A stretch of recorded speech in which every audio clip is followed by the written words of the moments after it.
has Coach Smart and I guess the other coaches kind of been like this week to kind of get you guys back focused on what's going on? Have they been kind of tougher on y'all in practice? Kind of what's it been like out there? No, not tougher, but we always say, like, enjoy the win for 24 hours, but in the SEC, you got another tough opponent the next week. So we're focused on them right now, and we have everything we want in front of us, but we got to execute and we got to play well to win these. What's this like for you personally? I mean, again, not to knock where you were before and something like that, but you haven't really gone into a November with something to play for like this. I mean, what has that meant to you, and what is it like for you as an athlete and a player for Georgia now? Yeah, it's super exciting. As a competitor, you want to be competing for championships, and that's what we're doing here at Georgia, so couldn't ask for more. Eli, Kirby's talked about the run game being like a cumulative effect type thing. As a guy that's blocking these defensive linemen, kind of how does that develop for you over the course of a game? Yeah, again, in the SEC, there's a lot of tough guys there on the edge. Sometimes the most athletic guy on the team is sitting there at the D end, but we've got a good offensive line with us and good wide receiver, good quarterbacks that put us in good situations. So as the course of the game, you just get a little bit more comfortable with the scheme, and through that week of practice and preparation, you get pretty comfortable. Is that a point of pride when you get to that fourth quarter and you feel those guys kind of maybe you're pushing them back a little bit more maybe than you were at the start of the game? That's our main goal is to win the fourth quarter and wear them out before we do. We take pride in being tough and well conditioned, so yeah, it is awesome when you can feel yourself still have energy and them starting to give out a little bit. Eli, how would you compare playing in Jacksonville versus playing in the Swamp? You're one of the guys that can say he's been both. Jacksonville was awesome. It was a totally new environment for me, unique with 50% of the fans being on one side, 50% being on the other side. So it was an awesome experience, a top 10 matchup. I mean, I don't think it gets much better than that. Aside from you had big case there, team, but it seemed like tight ends were getting more involved, and of course Kirby said it's all about matchups. But how good for y'all did it feel to kind of get back in the game after a couple of weeks of nothing from tight ends?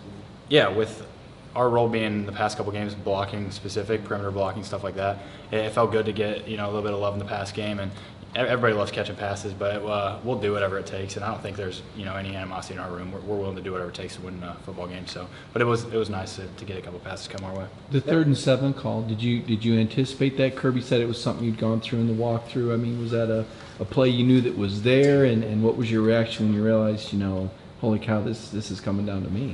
Yeah, we practice scenarios like that. Need a first down, 4-minute drill. We run through basically every scenario possible on Fridays just to make sure we're ready for the game. So I knew that call was in the arsenal. I didn't know if exactly who was going to call it, but when I heard the call, I was like, all right, here we go. Let's get it done. And we went out and we executed the play. So. And then just adjust into it. I know you said Jake let it go a little bit early. Were you just running to an open spot in the zone, or were you adjusting to the ball on flight when you made that move off the out? They were playing us man, so I knew if I got leverage on him and broke out, that all Jake had to do was place it there, and he got some pressure in his face, so he put it about right where it needed to be, and I made a little bit of an adjustment and it went right over the defender. So yeah, it was a good play by everybody on the offense. It worked well. What about how do you feel about a Saturday night? Supposed to be a little bit of a chill in the air, night game. You like the scenario that's lined up for you guys? I'm from Ohio, so this ain't chilly at all to me. So I think it feels good. It's football weather. Yeah. No, I think any scenario, we're going to be out ready to play. If it happens to be a night game, so we're going to go out there and we're going to execute.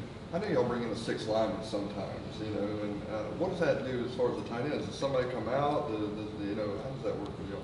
Yeah, when an extra tight end comes in, if the tight end it's sometimes a tackle, so you go 12 personnel, but you put a tackle in there and a tight end will come out and a wide receiver will come out, so just gets another big body in there. We got plenty of bodies there on the O-line, so and they do a nice job in the run game, so it's always helpful. Just switch it up a little bit. You mentioned your role the past couple games before Florida had been blocking. Do you discuss that during the week? Do you know going into a game that you're going to be used more blocking this game, or is that kind of dictated by how the game's going?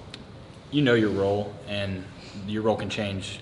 At halftime of the game, you can say this isn't working. Let's switch over this and start doing this. So, what your role consists of. You just don't know how much of each part you're going to do until the game comes. So, for that game, we did know, hey, we got a little bit more of a chance in the pass game. But sometimes it's a route that, hey, you may have not got the ball all week in practice, and now the game comes and rolls around, and you're getting the ball in that play. So you got to be ready all the time, and you just execute whatever they ask you to do.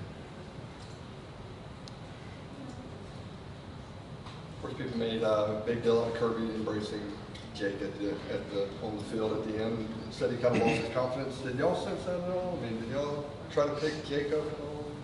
I didn't sense he definitely, even if he did lose his confidence, he definitely portrays, what you want out of a quarterback. You want a quarterback with confidence and leadership. So if he did a good job of hiding it, and he doesn't need to lose his confidence. We all believe in him. The whole team's backing him, and we don't want anybody else playing quarterback for us. So no, I think he did a great job of leading the team to a victory there.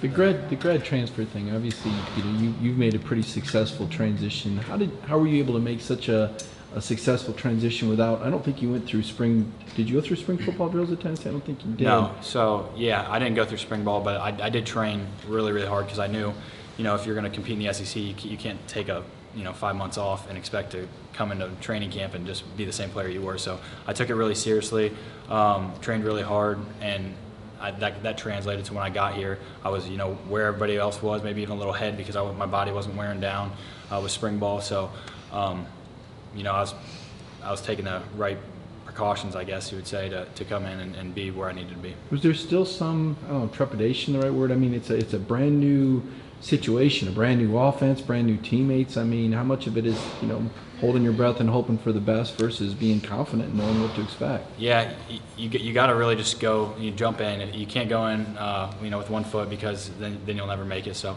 it was definitely getting out of my comfort zone a little bit, but I think I've gotten a little bit more comfortable being outside of my comfort zone with this transition. And everybody made it easy for me. Coaches, players, everybody here has just made the transition super easy, and that helped me a lot. So.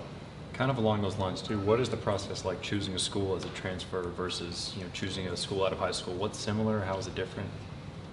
Well, I didn't really get recruited out of high school, so I can't speak for out of high school. But it was just a matter of what did I want out of my last year, and what school gave me that opportunity the best. And ultimately, that school was Georgia, and I couldn't be happier with my decision. Did you talk with? I mean, you and Cager both came in at the same time. I mean, obviously he's in the receivers room, and you got your guys in the tight end room. But coming in, did you talk with Cager much as the two outside guys, or did you both kind of go right into your rooms? I would say before we both knew we were coming here, we didn't know each other at all. And once we kind of realized, hey, we're the two grad transfer guys, yeah, we talked more because we knew we were going to go through the same classes, same schedule, kind of same transition. So. We kind of leaned on each other a little bit for help. What were your thoughts on Cager? I mean, obviously he had a pretty special performance, the kind of guy he is and what he's meant. Yeah, awesome guy, excellent football player.